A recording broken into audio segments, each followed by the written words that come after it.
जय हिंद दोस्तों, welcome to IAS with Harimohan. दोस्तों, सवाल ये है कि इस टाइम पर पाकिस्तान में जो बवाल हो रहा है, क्या इस बवाल की अगर ढंग से समझा जाए तो क्या ये बहुत बड़े किसी बदलाव या दुनिया एक नए मोड़ की तरफ बढ़ रही है और बहुत बड़ा गेम प्लान तैयार हो चुका है, उसकी शुरुआत का जिसे कहते हैं ट्रेलर है? कैसे? देखिए, सोचकर देखिए, बहुत ही ड्रामेटिक वे में इमरान खान को सरकार से हटाया जाना, अब इमरान खान को जेल में डाल देना, कहीं ना कहीं पाकिस्तान के पुराने इतिहास को दोहराता हुआ नजर आ रहा है। और जब पाकिस्तान का ये पुराना इतिहास याद करता हूं तो और उस पुराने इतिहास को जियोपॉलिटिक्स से जोड़ता हूं तो मुझे कहानी कुछ और ही नजर आती है। कैसे? दोस्तों, पाकिस्तान की जो स्टोरी है, अगर हम मोटे तौर पर देखें, मैं अगर मोटे तौर पर देखूं, पिछले वीडियो में ही मैंने बताया कि पाकिस्तान जो है वो नियो कॉलोनियलिज्म का हिस्सा है। नियो कॉलोनियलिज्म का मतलब, दिखने में तो पाकिस्तान एक स्वतंत्र देश नज़र आता है, लेकिन पाकिस्तान की सरकार पाकिस्तान के लोगों के भले के लिए कम, अपना एक एलीट क्लास, वो जो एलीट क्लास है वो अपने भले के लिए ज़्यादा, और अमेरिका और यूरोप के लिए पूरे तरीके से काम करता है। आम आदमी बस देखने के लिए है, आम आदमी सिर्फ वोट डालने के लिए है, आम आदमी केवल दिखावा करने के लिए है।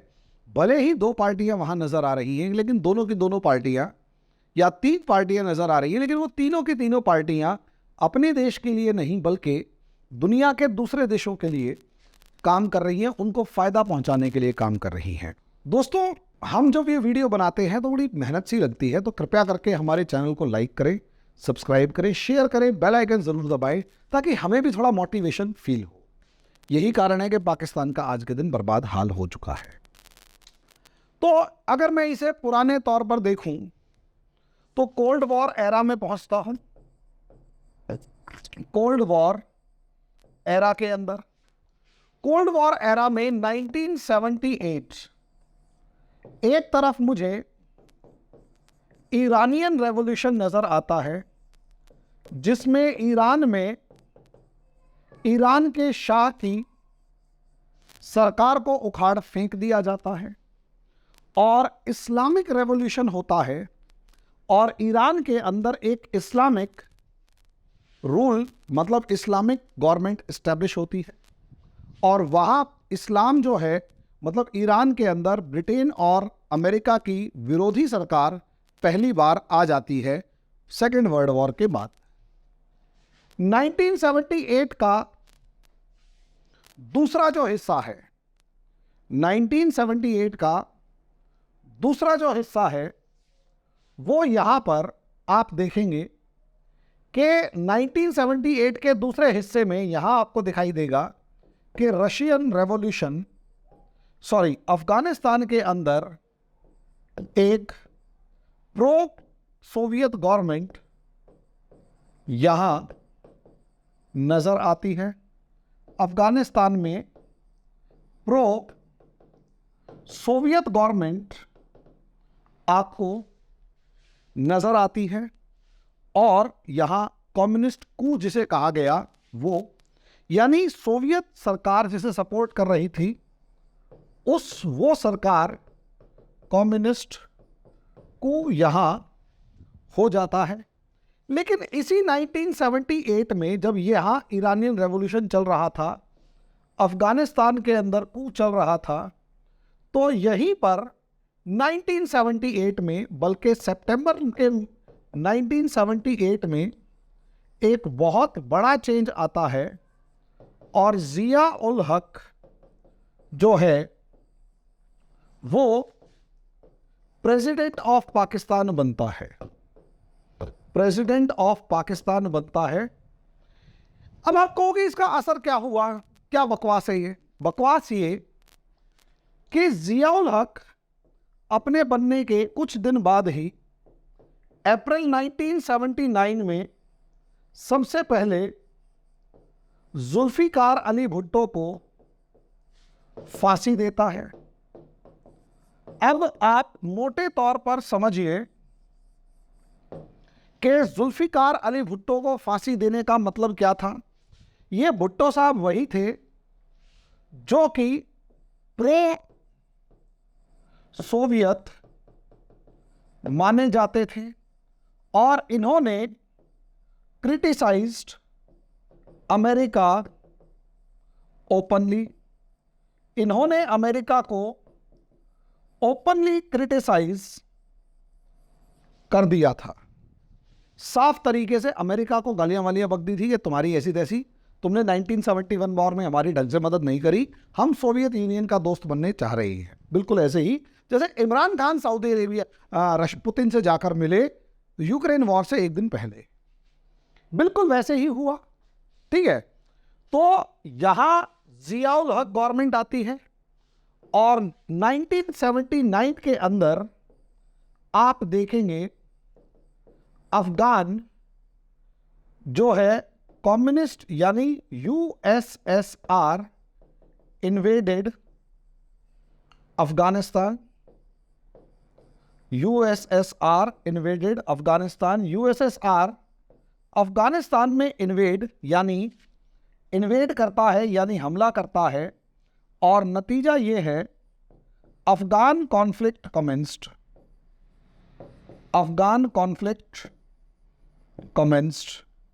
अफगान कॉन्फ्लिक्ट जो है वो शुरू हो जाता है और 1989 तक चलता है। अब आप कहोगे 10 साल चला, तो ये क्या लॉजिक है भाई? 1989 में अफगान वॉर खत्म हो रहा होता है, उससे कुछ महीने पहले यही जुल्फिकार अली खान या जुल्फिकार अली भुट्टो 1978 में died in a plane crash. Zulfikar Ali Bhutto एक प्लेन क्रैश में मारा जाता है। सोचिए, बिल्कुल सिंपल सा फिनोमिना आपको नजर आएगा। जब उन्हें एक बंदे की जरूरत थी, उसे गद्दी पर बैठाया। जिस इंसान से उन्हें नफरत थी, उसे गद्दी से हटाया। बाकायदा फांसी दी गई और जुल्फिकार जियाउल हक से ही फांसी दिलवाई गई। और उसके बाद जब अफगान वॉर खत्म करना था तो 1 साल पहले उस प्यादे को खत्म किया गया। उसे प्लेन क्रैश के अंदर, वो प्लेन क्रैश में मर जाता है। अगले साल अफगान वॉर खत्म और 1978 ऑनवर्ड्स, 1989 ऑनवर्ड्स आपको पाकिस्तान में 1999 तक डेमोक्रेसी नजर आती है। भले ही वीक, लेकिन एक के बाद दूसरी के बाद पहली, यानी नवाज शरीफ बेनजीर भुट्टो, नवाज शरीफ बेनजीर भुट्टो, इनकी सरकारें आती जाती रहती हैं। 1999 में फिर दोबारा एक बहुत बड़ा चेंज होता है। अब आप कहोगे ये क्या बकवास है? 1999 में मुशर्रफ जो है वो गद्दी पर बैठता है और नवाज शरीफ जो है वो निकल लेता है, भगा देते हैं। बेनजीर भुट्टो पहले ही भागी हुई थी, नवाज शरीफ को भी भगा दिया और यहां पर मिलिट्री डिक्टेटर को बिठा दिया गया। अब इससे क्या हुआ? याद करो, 1999 से लेकर 2001 तक मुशर्रफ पाकिस्तान में अपनी पोजीशन स्ट्रॉन्ग करता है, अपने रिलेशंस को अमेरिका से मजबूत कर रहा होता है, या यूं कहें अमेरिका और मुशर्रफ एक प्लानिंग कर रहे होते हैं। और जैसा कि बहुत सारे लोगों का आज के दिन मानना है कि 9/11 का जो अटैक था वो हो सकता है अमेरिका ने खुद ही प्लान करवाया हो या अमेरिका की हथियार एजेंसियों ने खुद पे हमला करवाया हो। बहुत सारी रिपोर्ट्स इस तरफ इशारा करती हैं, क्योंकि 10 साल तक सोच के देखें ना, 1989 से 99 तक दुनिया में कहीं कोई लड़ाई नहीं हुई। अब कोई लड़ाई नहीं हुई तो अमेरिका ने हथियार खरीदने बंद कर दिए। हथियार खरीदने बंद कर दिए तो हथियार कंपनियां कहती है हमारे हथियार नहीं खरीदते रहे, हमारे पास ऑर्डर नहीं है, तो हम काम कैसे चलाएंगे? और हथियार नहीं बिकेंगे तो हम तो फेल हो जाएंगे, इसलिए वॉर होना ज़रूरी है। तो वॉर कैसे हो, तो अब कोई दुनिया में ताकत ऐसी तो बची नहीं। जब तक कम्युनिस्ट गवर्नमेंट थी तब तक तो अमेरिका ताकतवर था। अमेरिका हर टाइम लड़ाई की कोई ना कोई नई टेक्निक डेवलप करता रहता था, हथियार खरीदता रहता था। अब कोई बड़ी पावर तो है नहीं, तो एक ऐसी पावर या एक ऐसा जिसे कहते हैं भूत प्रेत क्रिएट किया जाए जिससे लड़ने में हथियार खर्च हो। तो टारगेट दोबारा से वही अफगानिस्तान में एंटर करने का किया गया। तो ऐसा रिपोर्ट्स कहती है, मेरी तो क्या औकात ऐसे में, मैं तो रिपोर्ट्स पढ़ता रहता हूं। अब वो तुम खुद सर्च कर लेना यार, मेरे पास अभी इतना टाइम नहीं था, मैंने पढ़ी थी किसी टाइम पर, मुझे हल्की हल्की याद है। 9/11 अटैक होता है और अमेरिका जो है वो वॉर ऑन टेरर स्टार्ट करता है। वॉर ऑन टेरर जैसे ही स्टार्ट होता है, सोचकर देखो, मुशर्रफ भर भर के अमेरिका से पैसा लेता है और पूरी ताकत से अमेरिका को सपोर्ट करता है। और सोचकर देखिए, ये वॉर ऑन टेरर 2008 तक दुनिया के अलग अलग देशों में अपने पीक पर था, जब तक जॉर्ज डब्ल्यू बुश था। बराक ओबामा आता है, जॉर्ज डब्ल्यू बुश गया, बराक ओबामा आया। बराक ओबामा का ध्यान सूडान और दूसरी जगहों की तरफ था, नतीजा अरब स्प्रिंग की तरफ था, या अभी बताऊंगा उसमें क्या था। लेकिन बराक ओबामा किसी भी तरीके से इस वार ऑन टेरर के कंसेप्ट को बहुत ज़्यादा सपोर्ट करने के मूड में नहीं था। इसीलिए बहुत तरीके से मुशर्रफ की सरकार को गिराया गया और 2008 में दोबारा से पाकिस्तान के अंदर इलेक्शन करवा के डेमोक्रेसी को इस्टेब्लिश किया गया। 2008 बराक ओबामा जो है वो अरब स्प्रिंग को ज़्यादा सपोर्ट करता था और बराक ओबामा ने देखो यार, जो भी अमेरिकन प्रेसिडेंट आया उसने कुछ ना कुछ तो जलाया है। जॉर्ज डब्ल्यू बुश आया, उसने अफगानिस्तान जलाया। अफगानिस्तान में उसका मन भर गया तो उसने इराक पे हमला कर दिया और इराक जलाया। जो बराक ओबामा आया, सबसे पहले उसने अरब स्प्रिंग के नाम पे ट्यूनीशिया, फिर अल्जीरिया, फिर लीबिया, इनके अंदर सिविल वॉर शुरू करवाई। इजिप्ट, होस्नी मुबारक की गवर्नमेंट, सीरिया, यहाँ वॉर शुरू करवाया, यमन, यहाँ वॉर शुरू करवाया। तो और बराक ओबामा ने यहाँ वॉर शुरू करवा के अमेरिकन आर्म्स एंड एम्यूनिशन वाली कंपनीज को खूब फायदा पहुंचाया। ISIS से लेकर बहुत सारी चीज़ें यहाँ डेवलप हुई। लेकिन बराक ओबामा का अफगानिस्तान में ज़्यादा इंटरेस्ट नहीं था। नतीजा उसका ये रहा कि पाकिस्तान के अंदर 2008 में डेमोक्रेसी इस्टेब्लिश हो जाती है और ये कहानी 2018 तक आपको बहुत बढ़िया तरीके से दिखाई देती है, जब इमरान खान की गवर्नमेंट वहां इस्टेब्लिश होती है। ये समझिए। अब इमरान खान के बारे में मानना यह था शुरुआत में कि ही इज एन इडियट, जो भैंसे बेच के, कारें बेच के पाकिस्तान का जो कर्ज है उसे उतारने की तैयारी में है। लेकिन जब Imran Khan pro China act करने लगा और जब इमरान खान की हरकतें प्रो चाइना के साथ साथ एंटी अमेरिका खुलकर होने लगी, तब कहीं ना कहीं इमरान खान अमेरिका की आंखों की किरकिरी बना। और उसका अगला पॉइंट यहां आपको दिखाई देगा कि 2020 कोरोना किसी ना किसी एक कंट्री का दूसरे कंट्री के ऊपर अटैक था, मेरा ऐसा मानना है।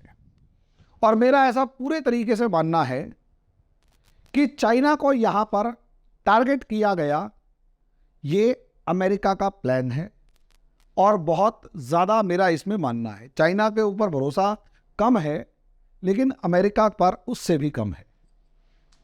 2020 कोरोना और चाइना इस दुनिया का सबसे बड़ा विलन बनकर उभरा और ट्रंप ने एक वॉर जो था वो उसे प्रॉपरली ढंग से स्टार्ट कर दिया चाइना के अगेंस्ट, और चाइना और अमेरिका को एक ऐसे लेवल पर लाकर खड़ा कर दिया जहां से अब जिसे कह सकते हैं पॉइंट ऑफ नो रिटर्न, कि यहां से वापस जाना अब नेक्स्ट टू इम्पॉसिबल सा है। अब 2020 से जो अमेरिका वर्सेस चाइना कॉन्फ्लिक्ट शुरू हुआ, तो अलग अलग बैटल ग्राउंड्स को प्रिपेयर किया गया, और मेरा ऐसा पूरा मानना है कि अलग अलग बैटल ग्राउंड्स की प्रिपरेशन में एक बैटल ग्राउंड यूक्रेन बन चुका है, जहां पर यूरोप जो है वो रशिया से लड़ेगा, और पूरे तरीके से यूरोप का मेनली नाटो रशिया को यहां पर एंगेज रखेगा। ट्रंप के टाइम पर एक गलती हुई थी, और वो ये कि ट्रंप ने पाकिस्तान को पूरे तरीके से इग्नोर किया, गालियां वालियां बक दी थी, और ट्रंप इस लेवल पर नहीं था कि वो पाकिस्तान और इंडिया दोनों को एक ही साथ संभाल पाए, और पॉसिबली ट्रंप ने इंडिया को ज़्यादा चुना। नतीजा उसका ये रहा कि पाकिस्तान और दूर पर दूर होता चला गया। खैर, अब बाइडेन को ये पता है कि चाइना को अगर लपेटना है और रशिया को अगर लपेटना है, तो आप अफगानिस्तान को इग्नोर नहीं कर सकते, और पाकिस्तान को अपने फेवर में लिए बगैर आप चाइना को कहीं ना कहीं एक ओपन एक्सेस प्रोवाइड करेंगे अरेबियन सी तक। लेकिन अगर पाकिस्तान अमेरिका के फेवर में है तो अफगानिस्तान सुलगेगा। अफगानिस्तान के सुलगने का मतलब है कि ईरान और चाइना के बीच में कनेक्टिविटी टूट जाएगी। सेंट्रल एशिया जो है वो अगर आग पकड़ेगा तो यहाँ उस आग की लपटें रशिया और चाइना दोनों को झेलनी पड़ेंगी। तो अमेरिका पूरी ताकत को से इस टाइम पर कोशिश करेगा कि पाकिस्तान के ऊपर अमेरिका की पकड़ ढीली ना हो। और ये तो हमें पता ही है कि साउथ चाइना सी एक बैटल ग्राउंड बन चुका है, ईस्ट चाइना सी भी एक बैटल ग्राउंड बन चुका है, रशिया एक वॉर में एंगेज्ड है। ऐसे में हम पाकिस्तान को कैसे भूल सकते हैं? तो पाकिस्तान में जो प्रो चाइना बंदा इस टाइम पर मौजूद था उसका नाम क्या है? इमरान खान। तो यहां इमरान खान को किसी भी तरीके से हटाना था, तो कोशिश तो ये की जा रही थी कि उसे जनता ही हटा दे, लेकिन शायद अमेरिका ने इमरान खान को अंडर एस्टिमेट किया, और ये लग रहा था कि अमेरिका इमरान खान चुपचाप बैठ जाएगा, शांत हो जाएगा कुछ भी। लेकिन इमरान खान चुप बैठने वालों में से नहीं था। उसने जिस तरीके से आगे बढ़कर काउंटर किया सिचुएशंस को, और मतलब अमेरिका की जो साइड वाले पार्टियां थी, चाहे वो नवाज शरीफ की पार्टी हो गई PMLN या TTP हो गई, सॉरी वो भुट्टो वाली पार्टी हो गई, उनको जिस तरीके से काउंटर किया वो इमरान खान बड़े पावरफुल तरीके से निकला। अब कैसे भी करके, जैसे मैंने आपको बताया कि शाहनवाज भुट्टो को हटाना ज़रूरी था क्योंकि वो प्रो रशिया हो चुका था, तो अब इमरान खान को हटाना ज़रूरी है क्योंकि ये प्रो चाइना हो चुका है। अब पॉसिबिलिटी पूरी है कि इमरान खान जिस तरीके का बड़ा एक लीडर बन चुका है और एक बड़ा सेक्शन ऑफ पाकिस्तान इमरान खान के फेवर में है, पूरी पॉसिबिलिटी यहाँ पर है कि मतलब पाकिस्तान के अंदर एक एनार्की क्रिएट हो जाए, आम जनता सड़कों पे आए, तोड़फोड़ करे, मारकाट करे, कुछ भी करे, सरकार वहाँ निकम्मी प्रूव हो, और जैसे ही सरकार निकम्मी प्रूव होगी आर्मी को मौका मिल जाएगा। ऐसे होता है, सिचुएशंस जो हैं जब आउट ऑफ कंट्रोल होती हैं तो आम जनता थोड़े दिन तक तो लड़ती है, उसके बाद परेशान हो जाती है। जब वो परेशान होती है तो अपनी उस ग्रुप की तरफ देखती है जिसके पास हथियार हैं, और वो आयरन हैंड यानी भारी हाथ या लोहे के हाथ से मुक्के मार मार के, या यूँ कहें बहुत ही वायलेंट फॉर्म में हर किसी को जो भी आवाज़ उठा रहा हो उसे चुप करा देता है, और नॉर्मली वो ग्रुप आर्मी होती है। तो यहाँ पाकिस्तान को आर्मी दिखाई देगी, तो पाकिस्तान के लोग आर्मी के रूल को सपोर्ट करेंगे, या यूँ कहें कि आर्मी के रूल के लिए एक ग्राउंड प्रिपेयर होगा, और बहुत ताकत के साथ जो पॉलिटिकली इलेक्टेड गवर्नमेंट है उसे हटाकर आर्मी रूल दोबारा से इस्टेब्लिश वहां पर हो जाएगा। और जैसे ही पाकिस्तान में आर्मी रूल इस्टेब्लिश होगा, मैं पहले ही बता चुका हूं कि आर्मी कहीं ना कहीं अमेरिका के फेवर में है, और यही आर्मी अपने कंटोनमेंट्स और जो फैक्ट्रियां हैं, ऑर्डिनेंस फैक्ट्री, वहां हथियार बना के गोला बारूद वगैरह यूक्रेन भेज रही है। यानी आर्मी जो है वो प्रो अमेरिका मौजूद है। तो पाकिस्तान को अमेरिका अपने फेवर में लेगा। इंडिया के पास बहुत ज्यादा से ऑप्शन नहीं है चाइना से लड़ने के अलावा। ऐसी सिचुएशन में पॉसिबिलिटी पूरी है कि एक ऐसी सिचुएशन क्रिएट हो कि पाकिस्तान भी अमेरिका के फेवर में होगा, चुप बैठेगा, या कम से कम अफगानिस्तान और दूसरी जगह पे प्रॉब्लम क्रिएट करेगा, और इंडिया कहीं ना कहीं चाइना को एंगेज करने की कोशिश करेगा। ठीक है, यहां सिचुएशन जो है वो क्या है? यहां पाकिस्तान के अंदर कू है और आर्मी को बिठाकर बिल्कुल वैसे ही कोई गेम प्लान बन रहा है जैसे या तो जियाउल हक के टाइम पे अफगान वॉर शुरू हुआ, या फिर क्या नाम है मुशर्रफ के टाइम पर दोबारा Afghan war against terrorism Afghanistan में शुरू हुआ। तीसरे में भी कोई आर्मी जनरल आएगा, चाहे वो अभी जो बैठा हुआ है वो आएगा, या फिर हो सकता है कोई दूसरा आए, आर्मी कू करे और आर्मी रूल दोबारा से पाकिस्तान में इस्टेब्लिश हो, और फिर उसके बाद हो सकता है या तो अफगानिस्तान जले क्योंकि चाइना अफगानिस्तान में अपना इन्फ्लुएंस बढ़ा रहा है, या फिर कम से कम पाकिस्तान एक न्यूट्रल फॉर्म में बैठकर अमेरिका की साइलेंटली सपोर्ट करेगा और चाइना से दूर हटता हुआ नजर आएगा।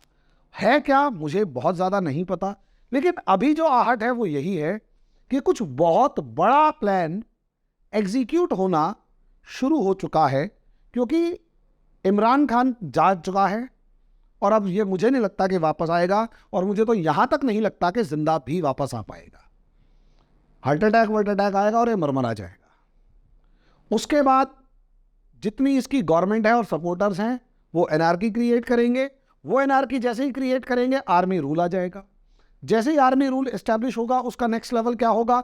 आर्मी रूल के एस्टैब्लिश होने का नेक्स्ट लेवल ये होगा कि आर्मी रूल जैसे ही एस्टैब्लिश होगी उसका नेक्स्ट लेवल ये होगा कि अब अमेरिका अपनी जो चाल चलता है, चाहे वो अफगान वॉर दोबारा से शुरू करे और अपनी आर्मी को अफगानिस्तान में उतारे तालिबान को भगाने के नाम पर, या फिर वो कुछ ऐसा क्रिएट करे, क्योंकि यहाँ अमेरिका की इस्टेब्लिशमेंट इस पूरे इलाके के अंदर अमेरिका की प्रेजेंस जो है वो बहुत मजबूती के साथ सबको कंट्रोल किए रखती है, और कम से कम चाइना को यहाँ अपना इन्फ्लुएंस नहीं बढ़ाने देगी और चाइना वहीं फंसा हुआ नजर आएगा। या पॉसिबिलिटी पूरी है कि कल को अगर चाइना के साथ अगर लड़ना है तो अफगानिस्तान से होते हुए सेंट्रल एशिया के थ्रू, क्योंकि उज्बेकिस्तान में आज भी अमेरिका के इस्टेब्लिशमेंट्स मौजूद है, चाइना को दूसरे डायमेंशन से घेरा जाए और चारों तरफ से तसल्ली से लड़ा जाए।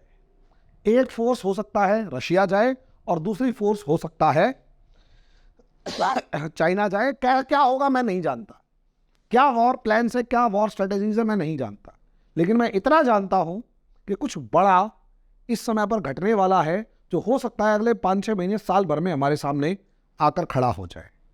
वो तो दोस्तों समय बताएगा कि कहाँ जाएंगे, कैसे जाएंगे, लेकिन हाँ ये है होगा ज़रूर। ठीक है, अब आपको ये वीडियो कैसा लगा वो कमेंट बॉक्स में ज़रूर बताइएगा। तो दोस्तों अभी इसी के साथ मैं इस टॉपिक को फिनिश करता हूँ। धन्यवाद। कमेंट बॉक्स में ज़रूर बताइएगा मेरा ये वीडियो कैसा लगा।